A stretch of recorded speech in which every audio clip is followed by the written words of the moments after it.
जो मांगे ठाकुर अपने ते सोई सोई देवै।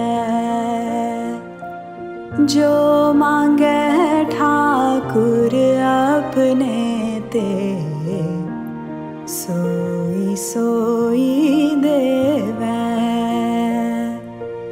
नानक दास मुख ते जो बोले इहाँ उहाँ सच होवे। नानक दास मुख ते जो बोले इहाँ उहाँ सच होवे। जो मांगे ठाकुर अपने ते सोई सोई देवै। What is the ultimate goal of the spiritual practice? Can we reach it while we are still living as an ordinary human life in this world? Or do we need to wait for death to come to actually know it? Well, you see, spirituality itself is the ideal of all human endeavors to attain ultimate truth. Spirituality is just a term that's used to describe something of that truth which is beyond the physical. So whatever the terminology may be used, what is being referred to here is the fact that we need to find out who we really are, where we truly came from, and what our purpose is here on earth. So as many masters say, know thyself as soul is the object of spirituality. So spirituality means that we need to find out what is the meaning of everything around us, because we intrinsically know, inherently know, that there has to be more to life and existence than mere randomness, than mere chance, because it is so well organized and so well designed that there has to be a designer. And if there is a designer behind this, whatever you want to call that designer, then what is your relationship with that designer?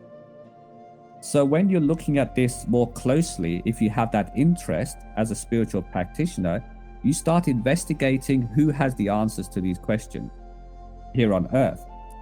So then you find somebody who's enlightened, and an enlightened one has first-hand answers rather than just some theoretical concepts in books and so on.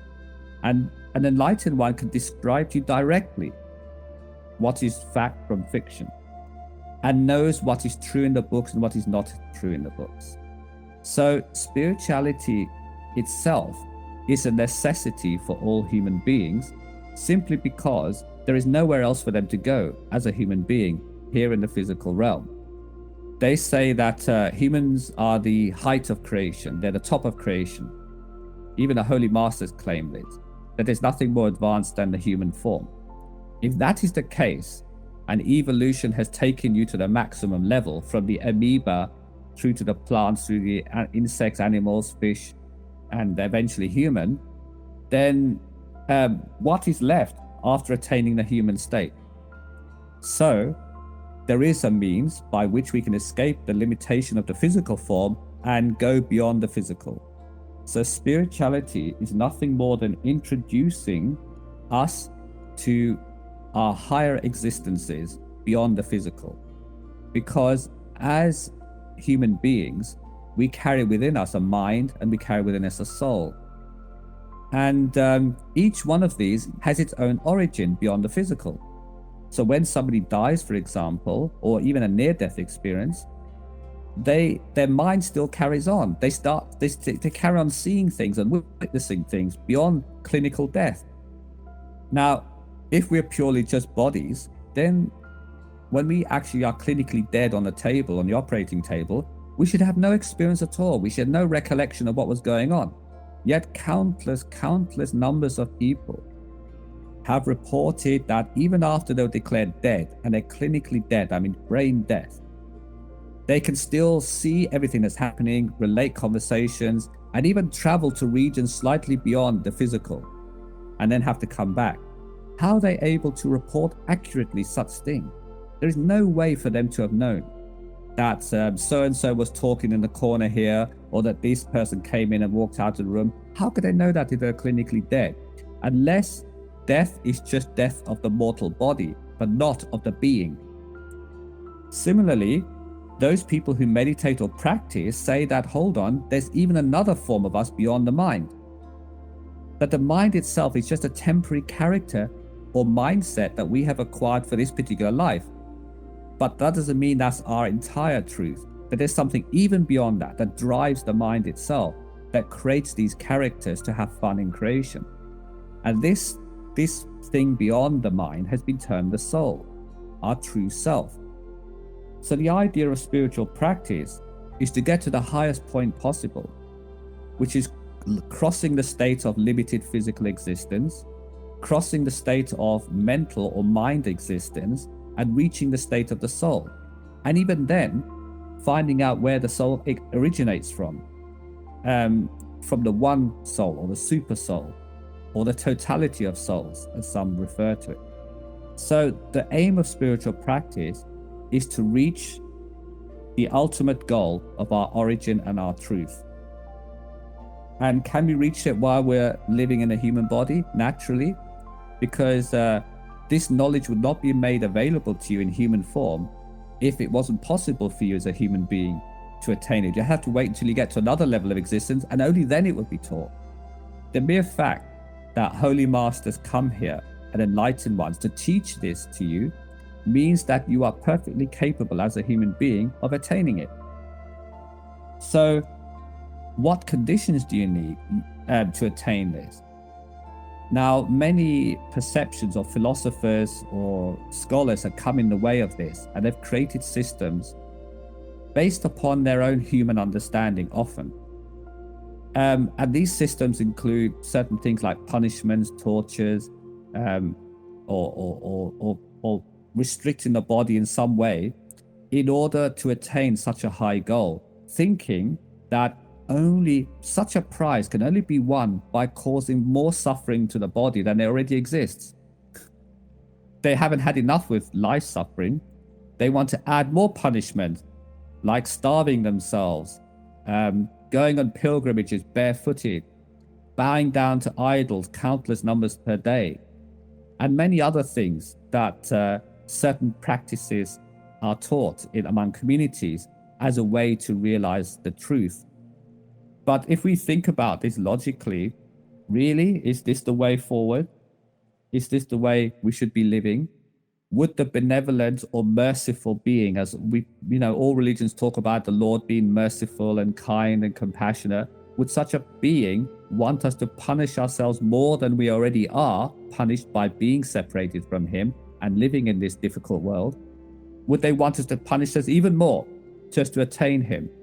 Personally speaking, if that was the Lord I was aiming for, I'd go the opposite direction. Because that's certainly not the kind of Lord I would want to follow. But a compassionate and merciful one who supports me and says, hey, you're suffering enough, so try to reduce your suffering here by living a noble way of life, even if it's an ordinary human life, but still living a noble way of life, a moral way of life. Reduce your suffering load here, and then come with me, let's go home. Now, that's the kind of Lord I'd like to follow. So, living as an ordinary human being, yes, you don't have to punish or torture yourself or run away to the caves or the mountains or hold your breath underwater for, I think, 4 or 5 minutes until you're virtually dead, as I heard one organization trying to do for enlightenment. Many crazy things like that exist. By then doing the spiritual practice that the enlightened one has instructed you, because after all, they've already done it and they've attained enlightenment, so it's only logical for you to follow what they say, then this will allow an ordinary person to become enlightened for themselves. Now, true holy masters or enlightened ones who are livingly enlightened all say that, look, we are enlightened, we have become enlightened through our struggles while we're still living. We're not dead yet. Why don't you follow our example? And you can do the same while you're alive. Because who has ever come back from the dead to tell us that they made it or that they didn't? So when some theoretical ideology tells you that you should punish yourself all your life, do all these worships and austerity, and hopefully, fingers crossed, when you die, you'll go to some heaven or to go to some pleasing place. Who's ever come back to let us know that they did it? So it's more sensible to witness this while you're still alive. So again, the Lord is not cruel to say, yes, just carry on, and at the time of death, I will reward you. That's not the way. So the Lord, in being merciful and compassionate, says, no, I will give you some clue of what it is to come before you depart physically, by showing you through your spiritual practice the truth beyond the physical. So holy masters or perfect saints, they come with that in mind. They come to us to show us that this is the actual way, and to disregard the theoretical concepts of scholars and unenlightened individuals who feel that you have to punish yourself more, or you have to wait until your death, or even you have to live hundreds of lives before you ever get enlightened. You have to go around the merry-go-round of karma forever and a day to try and perfect yourself before reaching enlightenment. That's just simply not true, because there's nobody on this planet who can live a perfect existence without making a single mistake. You will always create karma. So what you need is a forgiver of sins, not a judge of sins, not one who holds a judgment tally like a court. And that is the way these karma systems believe, that they think that unless you clear all your karma and you create only good karma, you can't escape the samsara, or the birth and death. That is simply not logical, because it's just not possible for an imperfect human being to be perfect an entire life. Not even the Buddha was perfect his entire life, for example. After all, when he lived in the palace, he had meat, he did all kinds of things before finding enlightenment. Who's going to account for that time? He has to account for that too. The law of karma is absolute. The law of karma does not cancel out what you did previously. It is an eye for an eye and a tooth for a tooth, exacting retribution. So therefore, these holy beings, whoever they may be, made mistakes when they were younger until they became enlightened. Yet their sins are forgiven them. So this idea of going round the merry-go-round until you become perfect before you reach enlightenment is just nonsense. And this is founded upon scholarly academics who thought to themselves that such a high goal, you must become pure to attain it. Yes, but what they don't realize is that that purity only comes through forgiveness. So once your sins are forgiven you because you become a noble human being, then you don't have to worry about the purity factor. You do your best you can, the Lord will forgive you and take you home. So, and then there is other religions that believe that you only live once, and therefore you have to account for everything here, and then you die and wait for a while, wait until Judgment Day, forever. We don't know when that Judgment Day will come, and suddenly you will rise up to heaven or to hell according to your merit. The trouble with that theory is that it doesn't explain why a child may be born, last for only a few breaths and die. What ability did they have to perform any good or bad deeds to merit this heaven? Were they somehow cursed by God then, that they cannot attain a heavenly or even a hellish state because they had no ability to perform any activities or to do anything in this world to attain such a state? What about them? So if karma doesn't exist, if the law of cause and effect doesn't exist, how do you count for these individuals? And many other things. Why are some people born to absolute poverty and such difficulties that there is no way for them ever to become perfect? Others are born to a very privileged life and so on. So they have great ability. There's so much unequalness in life that something has to account for that. So the law of karma fits that perfectly well. And the idea that you're only born once and then you die and that everything has to be accounted for in one lifetime, it's just sheer nonsense.